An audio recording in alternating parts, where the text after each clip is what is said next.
What's up, University? Jhakas ya bakwas.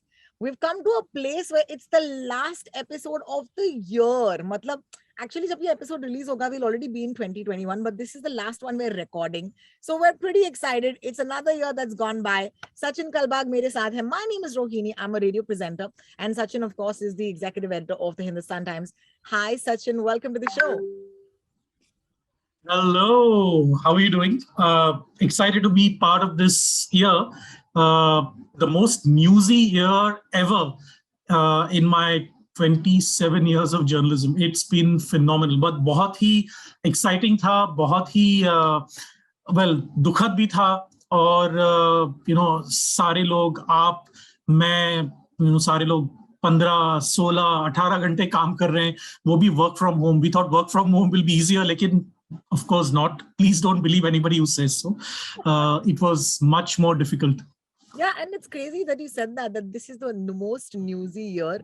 I mean, content-wise, the fact that we have a WhatsApp University podcast running over a year now is just proof to that, right? Because हर हफ्ते मतलब काम तो है boss, मतलब अभी भी लोग काम कर रहे हैं, चाहे वो वर्क फ्रॉम होम कर रहे हैं या फिर work from home WhatsApp university का एडिशन मना रहे हैं, because the fake news hasn't stopped even for 1 week. ऐसा एक हफ्ता नहीं रहा है साल में जहां पर हमने कहा यू नो व्हाट रोहिणी, इस हफ्ते हमारे पास कोई न्यूज नहीं है जो फेक हो. And I want to start with this. जब मैं स्कूल में थी, आपको याद है कुछ लोग होते थे आपके आसपास जो आपको परेशान करते थे. They would pull jokes on you and pull pranks on you. The reason I am talking about this is because the first story could have been that, but it's a prank gone wrong. That's what I would say. And क्योंकि ये fake news कर रहा है बच्चों की जिंदगियों के साथ, maybe that's why I thought I went back to school, college. Let's dive into the first news of the day. The first news is एक fake WhatsApp के तहत और fake news के तहत, and we call this a fake news factory. The UGC students were targeted, okay, in this period, saying that हाँ आपके exams जो physical होने वाले थे वो तो नहीं होने वाले. And because of Covid and stuff, of course people are not yet back in schools and colleges full fledged. तो अफवाह ये है कि ये यूजीसी के एग्जाम्स जो हैं ये ऑफलाइन कंडक्ट किए जाएंगे. Now this is like a prank. अगर मुझे कोई कहेगा कि तेरे बाल पे कुछ है और कुछ नहीं है, and I will turn around and be like क्या मजाक कर रहा है यार. लेकिन कुछ प्रैंक्स होते हैं. This reminds me of my school days, जहां पर कोई कहता था एक कल मिस टेस्ट ले रही है, और वो एंजाइटी के साथ हम टेस्ट पढ़ के आते थे. But you remember that anxiety, because ये छोटी सी बात है कि एक टेस्ट है, but when you talk about actually an exam like the UGC exam, जरा सोचिए बच्चों को कितनी एंजाइटी हुई होगी. उसके बाद of course there was a clarification. So we'll tell you first off, ये news fake है. Let me tell you this right away, ताकि even if one person listening to us or watching us right now is preparing for the exam, let's tell you, the UGC has themselves reacted to the viral message एक public notice के साथ. We'll come to that in just a little bit. लेकिन सचिन, जब ये original public notice आई थी जो fake थी, what's scary is I want to show you, okay, right here on the screen, जो हमें हमारे YouTube channel पे देख सकते हैं. Can you see this? This was the fake public notice which says it has come to the notice of the commission that a public notice dated 10th of December 2021 having instructions, it is hereby clarified that the said public notice is not. तो ये वाला fake है. Sorry, this is fake. जहां पर कहा गया है, now see it's on a letterhead, okay, and I can understand why people thought it was real, क्योंकि ये letterhead पर है Professor Rajneesh Jain. I don't know, but is he actually the secretary? Okay, so क्योंकि उनका नाम लिया गया है और उसके बाद उनकी सिग्नेचर है और कहा गया है कि सारे एग्जामिनेशंस कंडक्ट किए जाएंगे in offline mode. Now this is very, very scary. So thoughts, because we put both of these in front of you. Fake वाला ये है and ये of course the clarification. बताइए. मैं अभी तक रात को जागता हूँ कभी कभी नाइटमेयर्स के साथ, कि किसी ने मुझे बताया कि कल एग्जाम है और हमारी टीचर बोल रही है कि सरप्राइज टेस्ट है. सो आई कैन इमेजिन कि जो स्टूडेंट्स हैं उनको ये नोटिस व्हाट्सएप पर आई थी और सभी लोगों ने देखा तो क्या बीती होगी उन पे. The last time I gave an exam was university exam was a long time back. उसके बाद काफी सारे कोर्सेज किए मैंने, तो लेकिन उतना प्रेशर नहीं होता जितना यूनिवर्सिटी का एग्जाम का प्रेशर होता है.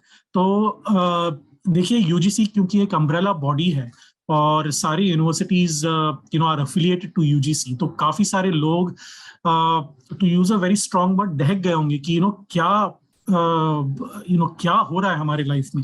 As it is they are under so much pressure क्योंकि उनके सेमेस्टर्स डिले हो रहे हैं, उनके जो प्रैक्टिकल एग्जाम्स है डिले हो रहे हैं, उनके थियरी एग्जाम्स डिले हो रहे हैं।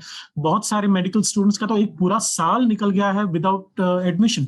तो ये सारे जो चीजें हैं दे, हम अंग्रेजी में कहते हैं दे वे ऑन योर माइंड, और आगे जाके उनका जो एक ट्रॉमा बन जाता है और एक साइकोलॉजिकल स्कार बनता है, वो एक इफेक्ट होता है अपने मन में, अपने दिमाग में कि क्या हो रहा है हमारे लाइफ में वगैरह वगैरह, और डिफीटिस्ट हो जाते हैं लोग, कहते हैं कि ये हमारे साथ हो रहा है और we might as well give up.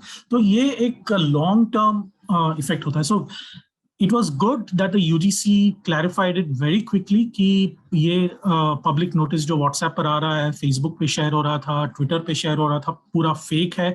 और बहुत सारे मीडिया आउटलेट्स ने इसको हाईलाइट किया और बताया स्टूडेंट्स को, और काफी सारे स्टूडेंट्स जो हैं वो अखबारों के ऑफिसेस में फोन कर रहे थे कि ये क्या ये सच है, क्या होगा हमारे करियर का, क्या होगा हमारे एग्जाम्स का।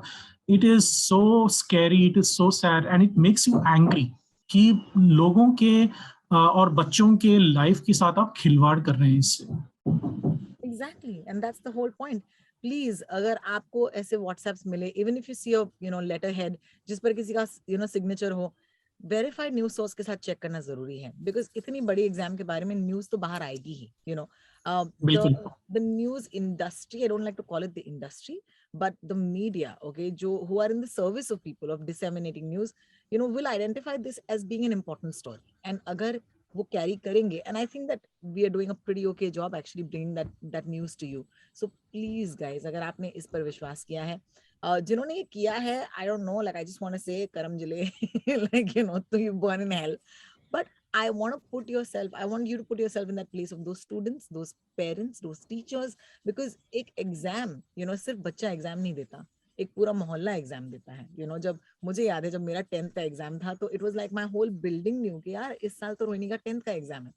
We have that culture of understanding and extending empathy, because हम जानते हैं कि माँ बाप भी एग्जाम दे रहे हैं, टीचर भी एग्जाम दे रहा है।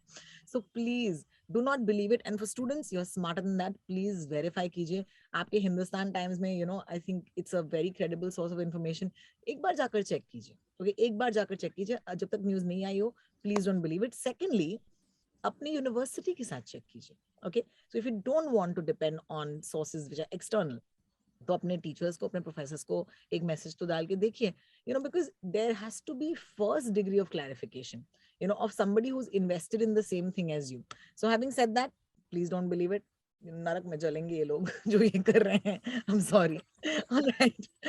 Moving on to our next story for the day. चलिए, मुझे लगा कि एंड ऑफ द ईयर हमने प्लान्स बनाए थे ट्रैवल के, हमको लगा था कि कोविड खत्म हो जाएगा तो कोई ऑस्ट्रेलिया जाना चाहता था, कोई न्यूजीलैंड जाना चाहता था। मैंने कहा हम ऑस्ट्रेलिया न्यूजीलैंड नहीं जा सकते, हम यूरोप नहीं जा सकते, हम अमेरिका नहीं जा सकते, because quarantine rules are back. बहुत जल्द हो जाएगा कि अगर आपको जरूरत नहीं है, there will be no travel for leisure, okay, if Omicron continues. But in the mean time, if you are here, let's give you some news from New Zealand. New Zealand वैसे भी बहुत चर्चा में रहा है since the time they've got a female prime minister, and I follow her. I find her very, very interesting as a person. I also think that very few women in power all over the world, and I like to see, okay, आखिरकार when women are in power, what decisions are they taking? Are they being more empathetic towards their citizens? Which is why, क्योंकि मैं इनके prime minister को follow करती हूँ, जब मैंने ये व्हाट्सएप या ये न्यूज स्टोरी देखी थी, मुझे यार लगा था कि नहीं, ये तो गलत है, ये तो it's not even true. I'll show you the poster. अगर आप हमारे YouTube चैनल पर जाएंगे, then you'll actually see the poster. It says, now obviously it's fake, so you'll already see उसके ऊपर एक क्रॉस लगा हुआ है, but imagine this, these are like hoardings जो लगे हुए हैं all over the country, जहाँ पर लिखा गया है, remember to book your Christmas booster, because India में अब तक बूस्टर जो जनवरी से रोल आउट होने वाला है, in developed countries like a New Zealand, booster shot चल रहा है। तो वो आपसे कह रहे हैं कि अगर आप बूस्टर शॉट लेंगे तो आपको अगले 6 महीने तक आजादी होगी, तो आप प्लीज बूस्टर शॉट लें। लेकिन what's troublesome is the title under it, which says no jab, no job, no refunds. let's not talk about the no refunds bit. I don't know what they're talking about. But no jab, no job. That's scary. जाहिर सी बात है, even though हमारे podcast पर हम 10 बार कहते आए हैं कि देखिए आपको वैक्सीन लेना चाहिए, it's been the one thing that we've said again and again. I still feel that we have never said कि अगर आप वैक्सीन नहीं लेंगे तो आप हमारा शो मत सुनिए, because at the end of the day vaccine is a choice. दुनिया बटी है उन लोगों में जो वैक्सीन लेना चाहते हैं और जो वैक्सीन नहीं लेना चाहते. I am the pro-vaccination camp and so is Sachin. But for some reason, if you don't take the vaccine, आपकी लाइफ वैसे भी स्ट्रेस में है अभी. एक तो वायरस है, you don't get the rights as other people. आपको मॉल में जाने की एंट्री नहीं है, आप फ्लाइट नहीं ले सकते, बहुत सारे प्रॉब्लम्स हैं. But taking away the right to livelihood by saying कि अगर आप जैब नहीं लेंगे, आप वैक्सीन नहीं लेंगे, तो आपको जॉब नहीं मिलेगा या फिर आपको जॉब से निकाला जाएगा. Very extreme measure. It didn't seem like something what Jacinta, who's the Prime Minister of New Zealand, would do, but she's a very liberal-minded person. And that's when I said, no, this is not possible. So तब जाकर मैंने check किया था और पता चला कि ये तो एक फेक है. लेकिन the hoarding looks like a hoarding, right? और ये फोटोशॉप किया गया है. Sachin, you got this story. Did you get it after it was proven that it was fake या फिर आपको ये ऐसे ही आया था? I'm very curious to know. ये सारे जो व्हाट्सएप मैसेजेस हैं वो काफी पॉपुलर हुए थे. ये फोटोशॉप वाले जो व्हाट्सएप मैसेजेस वो काफी पॉपुलर हुए थे न्यूजीलैंड में. न्यूजीलैंड में देखिए, क्योंकि एक जो उनकी लिबरल माइंडेड फिलोसफी है जो अभी करंटली पावर में है, Jacinda Ardern is the prime minister और वो लेबर पार्टी को बिलोंग करती है वहां पे. और लेबर पार्टी जो है वो एक कहा जाता है कि वो लेफ्ट ऑफ सेंटर है, यानी कि हम इंडिया में वो वामपंथी कह सकते हैं, लेकिन they are not as left wing as the communist party, but they slightly left of centre.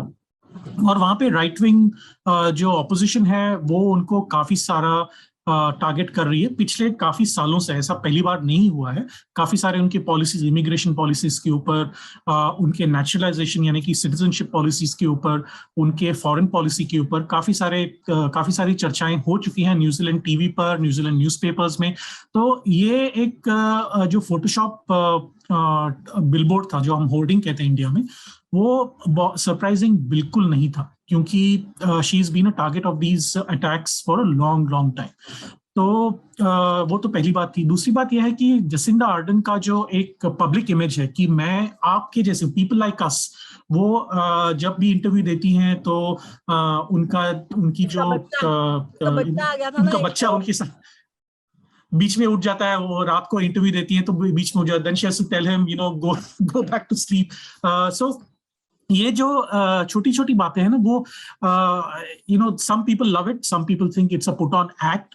तो ये opposite side, there's a 50-50 thing in New Zealand, just as it is in India. तो वो एक बात है. लेकिन ये बिल्कुल गलत इसलिए है क्योंकि सारे डेमोक्रेसीज में अराउंड द वर्ल्ड वैक्सीन, जैसे आपने कहा, एक चॉइस है. यहाँ पर इंडिया में भी कोई आपको फोर्स नहीं कर रहा कि आप जाके कोई पुलिस आपके घर नहीं आ रहा और उनका आपको पकड़ के लेके जाके वैक्सीनेशन सेंटर ले जा रहा है और कह रहा है कि आप वैक्सीन ले लो. ऐसा बिल्कुल नहीं होता. डेमोक्रेसी में तो बिल्कुल नहीं होगा.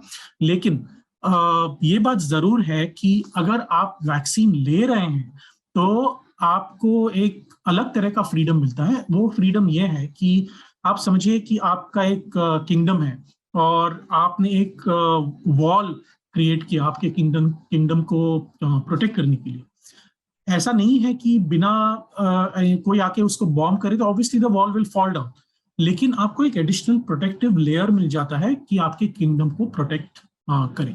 तो that is exactly what the vaccine does. No scientist in the world ये कह रहा है कि वैक्सीन की वजह से आपको 100% प्रोटेक्शन मिलेगा. कोई भी वर्ल्ड हेल्थ ऑर्गेनाइजेशन या Indian Council of Medical Research या American Centers for Disease Control या यूके हेल्थ सर्विसेज एजेंसी, कोई ऐसा नहीं कह रहा कि आपको 100% प्रोटेक्शन मिलेगा. आपको जब आपका जो साइंटिफिक डेटा है वो आप पब्लिश करते हैं साइंटिस्ट, तो वहां पे लिखते हैं कि इसकी एफिकेसी क्या है. 67% है, 70% है, 80% है. तो ये जो एफिकेसी रेट है वो that is important for you to understand the efficacy of the vaccine. लेकिन 100% ये अवॉइड करेंगे कोई नहीं कहता. So that is the first thing. Second thing is this, that unless you take the vaccine, it will be difficult for you to remain safe to that extent. तो अगर आपको अपनी फैमिली को सेफ रखना है, खुद को सेफ रखना है, तो आपको वैक्सीन लेना पड़ेगा.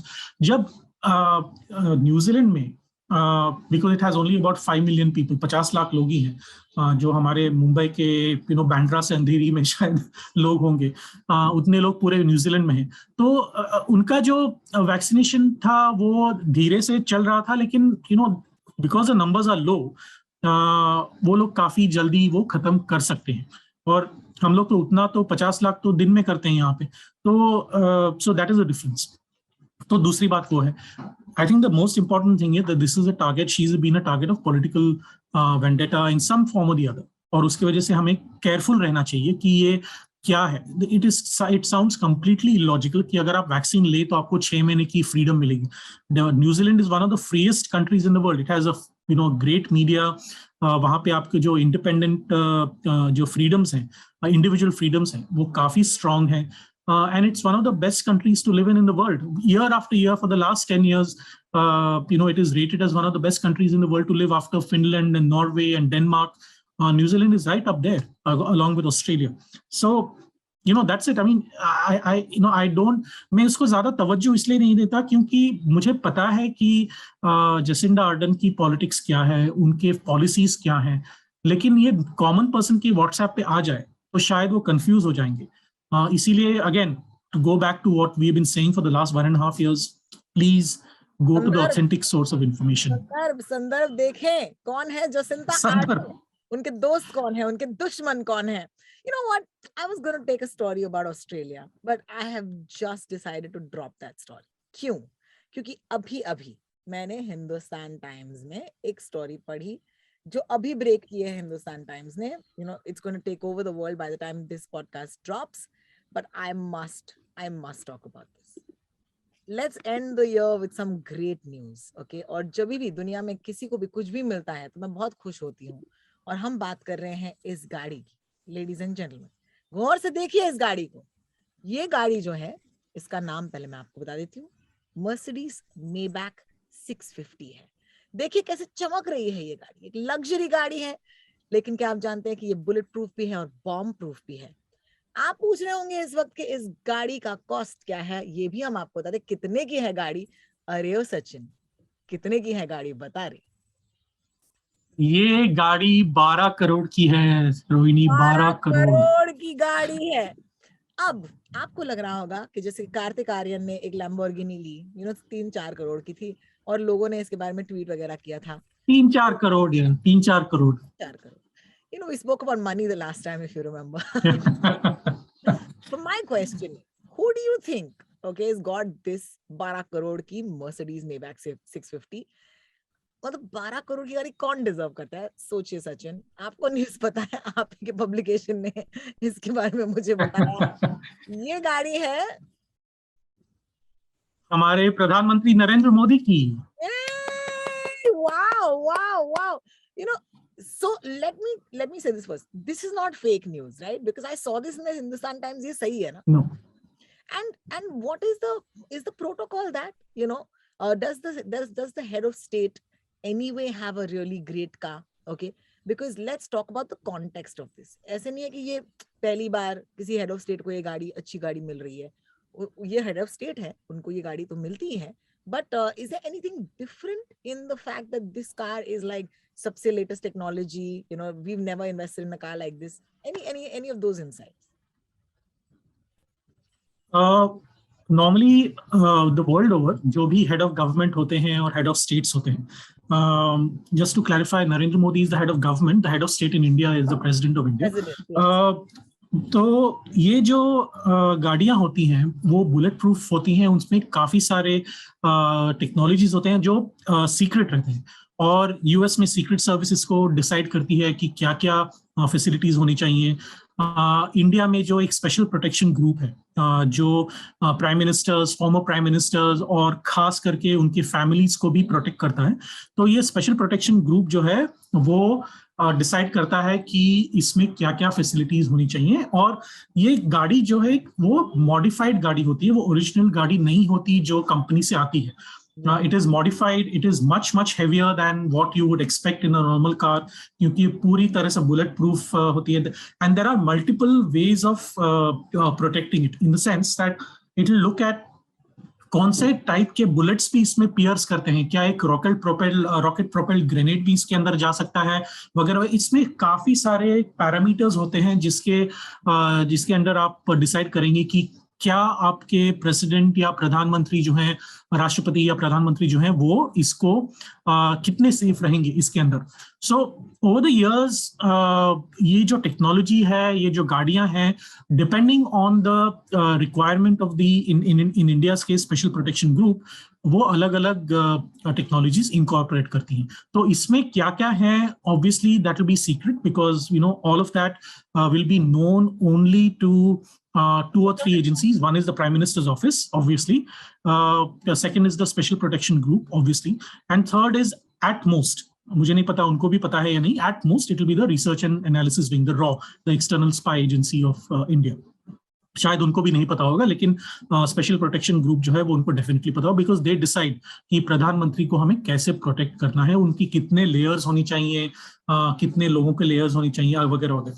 तो आप जो एक प्रधानमंत्री के साथ हमेशा एक ब्रीफ केस लेने वाला लेके जाता है एक आदमी, हमेशा स्मार्ट रहते हैं, उनके कान में एक ईयर पीस होता है, वो हमेशा एक दूसरे से बात करते रहते हैं, उनका ध्यान हमेशा अगल बगल में ही रहता है, वो हमेशा देखते रहते हैं कि कौन कहाँ पे देख रहा है.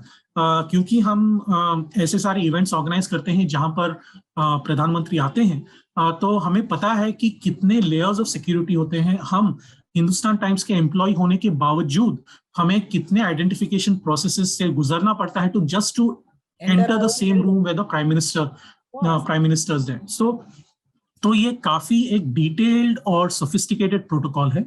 और you know in the US the American president's car is called the beast colloquially, क्योंकि वो इतना एडवांस्ड है कि you know, and you can watch several of these Secret Service documentaries on YouTube to understand, you know, what facilities the Air Force One has. Air Force One जो उनके राष्ट्रपति का विमान है, जो एक एयरफोर्स पायलट चलाते हैं. यहाँ पर हम you know, प्रधानमंत्री जो एयरलाइन से जाते हैं उसको एयर इंडिया वन कहते हैं.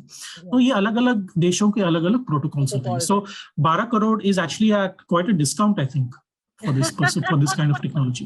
All right, let me tell you, ये जो model है, it's the highest ever provided in a production car, you know, which is of course the protection level जो है is the highest ever provided protection level in a car. अगर bullet आती है, okay, upgraded windows और body shell की वजह से it can take an assault from AK-47 rifles, okay.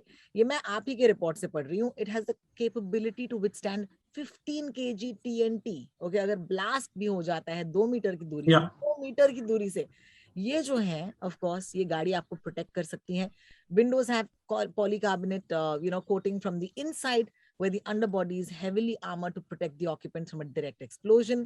And मतलब 160 के स्पीड तक जा सकती है. Okay, बहुत मतलब कमाल की चीजें हैं. But just to give you a sense of history, okay, 2000, and this is what I really loved about the report. मेरे मन में आया कि यार कौन सी गाड़ियों में, you know, PM Narendra Modi ने सवारी ली है. 2000, I think 2000, before he was, of course, when he was the Gujarat Chief Minister, he used to travel in a bulletproof Mahindra Scorpio. और उसके बाद when he took over as Prime Minister, he used the BMW 7 Series High Security Edition. And thanks to the report, of course, you can also find out that, you know, recently, you know, he has gone from the Range Rover and the Toyota Land Cruiser to the Mercedes Maybach. And I just want to say, it's a fascinating report. It's so nice to read. I'm a big nerd for things like this, and I absolutely loved it. And I think this is the most appropriate ending of WhatsApp University Jhakasya Bakwas for this year, not even this week. So thank you, Sajjan. It's been a pleasure. एक और साल हमने एक दूसरे के साथ Zoom call पर बिताया है, and I look forward to seeing you in the new year. Wishing all our listeners a very, very happy new year, and I hope 2022 is going to be good. So thank you. I'm sure it'll be good, Rohini. All the very best to you, to your family, and to all our listeners and readers and viewers, क्योंकि उनके बिना तो हम कुछ नहीं हैं. Thank you. See you guys next year. and I love seeing that joke every time. And you can find me at Twitter and Instagram, Rotalksper, and Sachin Kalbag is Sachin Kalbag on Twitter. And you're listening to this. This is a production of HT Smartcast, जो htsmartcast.com पर है. Happy New Year, guys. Bye. Bye bye. Happy New Year.